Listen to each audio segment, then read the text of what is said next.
Sarathkumar sir வந்து உங்கள்கிட்ட கதை இருக்கான்னு கேட்க சொல்லியிருக்காராம். இந்த ப்ரொடியூசர் வெயிட்டிங்கு, நீ வான்றாரு.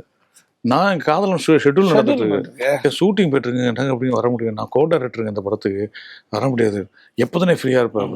நான் வேணா அந்த சண்டே வேணா ஒரு நாள் ஃப்ரீ இருக்குது, அன்றைக்கி வேணா நான் வர்றேன். சரி நான் சண்டே வரேன்ட்டு போயிட்டார். அப்புறம் அன்றைக்கி நைட்டு சங்கர் சார் என்னைய அவனை பார்க்க டெய்லி ஒரு கார் வருது. ஜெயசீலன் தெரியுமா அவருக்கு? தெரியும் தெரியும். ஆனா வருது ஜெயசீலன்னு தெரியாது. ஜெயசீலன் உள்ள வரமாட்டாரு, ஸ்பாட்டுக்குள்ள வரமாட்டாரு, செட்டுக்குள்ள வரமாட்டாரு, செட்டை கூட தாண்டி நிப்பாரு. ஆனா அவர் அந்த பவுண்டரிக்கு அந்த பக்கம் நிப்பாரு, அங்கதான் ஆள் எடுப்பாரு. அசிஸ்டன்ட் யாராவது கூப்பிடுவாங்க, இல்ல டிரைவர் வருவாரு. உடனே ஜெயசீலன் தான் வந்துட்டு இருக்கு, என்ன விஷயம் அப்படின்னா இந்த மேட்டரை சொல்றேன். யோ அறிவு இருக்கா அவனுக்கு, நான்லாம் ஃபர்ஸ்ட் படத்துக்கு நீ தானே கூட்டு போக ஒரு கம்பெனியா, எவ்வளவு கஷ்டப்பட்டேன் எனக்கு படம் கிடைக்கிறதுக்கு.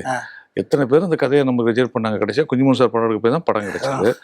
உனக்கு ஒரு ப்ரொடியூசர் வந்திருக்காரு, ஒரு ஹீரோ சரத் சார் அனுப்பியிருக்காருன்னா நீ போக வேண்டாமா அப்படின்னு.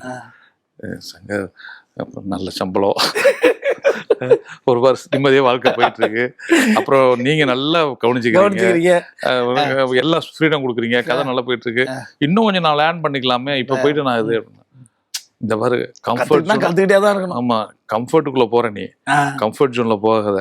கம்ஃபர்ட் ஜோன்ல போனா நம்ம ஒதுக்கிடாது. நீ வந்து ஃபர்ஸ்ட் படம் கிடைக்குது போ, என்னன்னாலும் பாத்துடலாம், நீ இறங்குனாரு. எனக்கு என்னன்னா ஃபர்ஸ்ட் படம் போய் பண்ணி ஆரம்பிச்சு அந்த படம் ஹிட் ஆகி பெரிய ப்ராக்ரஸ் ஆச்சு, இப்போ அவசரப்படுறோமா அப்படின்னு.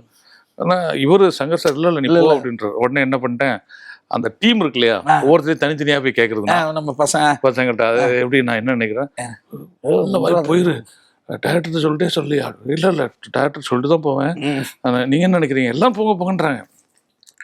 சரி இவ்வளவு பேர் சொல்றாங்களே, நம்ம ஏன் ஒரு இந்த சண்டே மட்டும் போயிட்டு வந்துட்டா, தாராளமா போயிட்டா ஒன்றும் பிரச்சனை இல்லைன்னு போயிட்டேன். போய் அங்க போய் கதையை சொன்னா கதை ஓகே, சரத் சார் கதை சொன்னா சரத் சார் கதை சொன்ன ஒரே சண்டேல எல்லாமே முடிஞ்சு போச்சு. ஈவினிங் அட்வான்ஸ் கையில கொடுத்து அனுப்பிட்டாங்க.